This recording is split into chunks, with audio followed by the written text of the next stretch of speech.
Today, looking at one of the most shocking events in recent global politics, the abduction of Venezuela's president, Nicolas Maduro, by the US on January 3rd, 2026. On the surface, this may look like a single dramatic incident, but in international relations, events like this can have effects far beyond one country.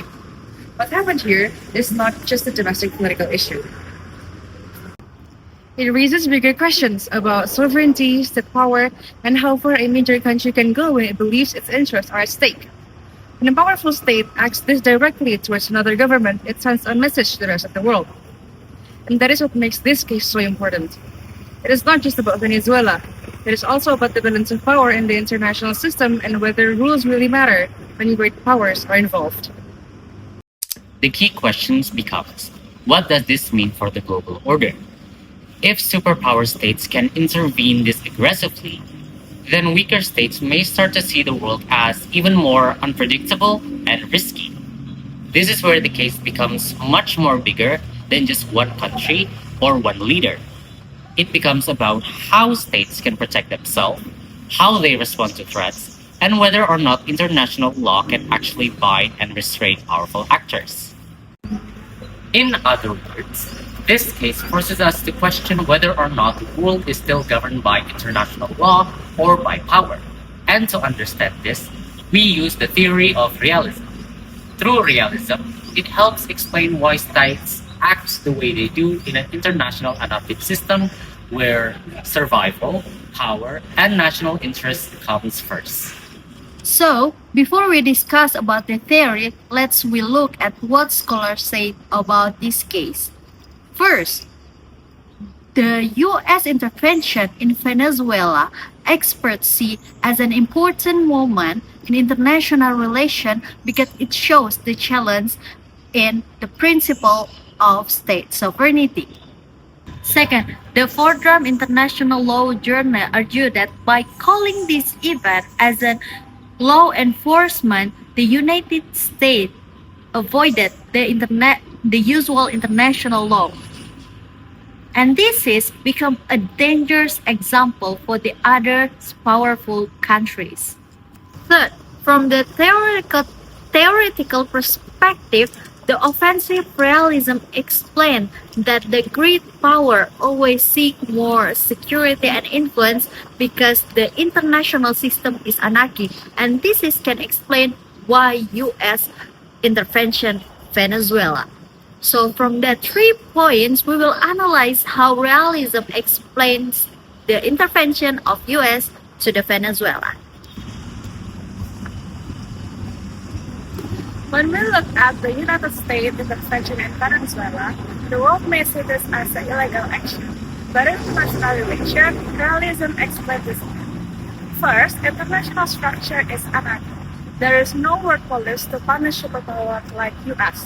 So, international law and the UN are often obsolete. It is a game of self-help.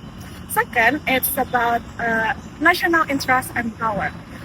The actual goal is to secure United States influence and ensure their own survival. Building on Anit's points, if we look at the reasons why the US doing this, it is simply for their own national security.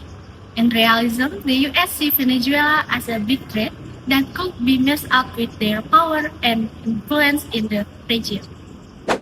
When a superpower feels like their security are in danger, they automatically ignore the international rules and morality. They took this crazy action because in an anarchic world, staying safe and protecting your own interests will always come before everything else.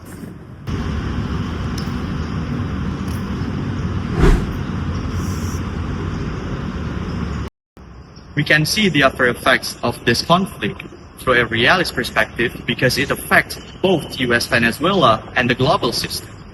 First, it is not only about removing a leader, but also about showing power and influence. In realism, strong countries act to protect on their own interest, and this obviously creates pressure on smaller countries, also how the influence of major powers. Second, this also affects the global system because it shows how powerful countries can sometimes act beyond international regulations and institutional rules. So overall, this can support the key realist idea where countries mainly depend on their own power and interest to survive. After analyzing the case through the perspective of realism, we can see that the US intervention in Venezuela is not only about the political event, but also about how power works in international system. Realism shows us that states, especially great powers, tend to prioritize their national interests, security and influence above everything else. Since the international system is anarchic, countries cannot fully depend on international institutions to protect their interests. As a result, powerful states may choose to act based on their own calculation even when their actions create controversy. This case also shows that power difference between states still play an important role in global politics. A stronger country has more ability to influence international outcomes, while weaker states may face greater risks when controversing major powers. However, this situation also creates challenges for international stability. If powerful countries continue to ignore international rules whenever they believe their interests are threatened, it could weaken trust in global institutions and make conflict more likely. In the end, the case of Venezuela reminds us that international relation is not only shaped by laws and agreements,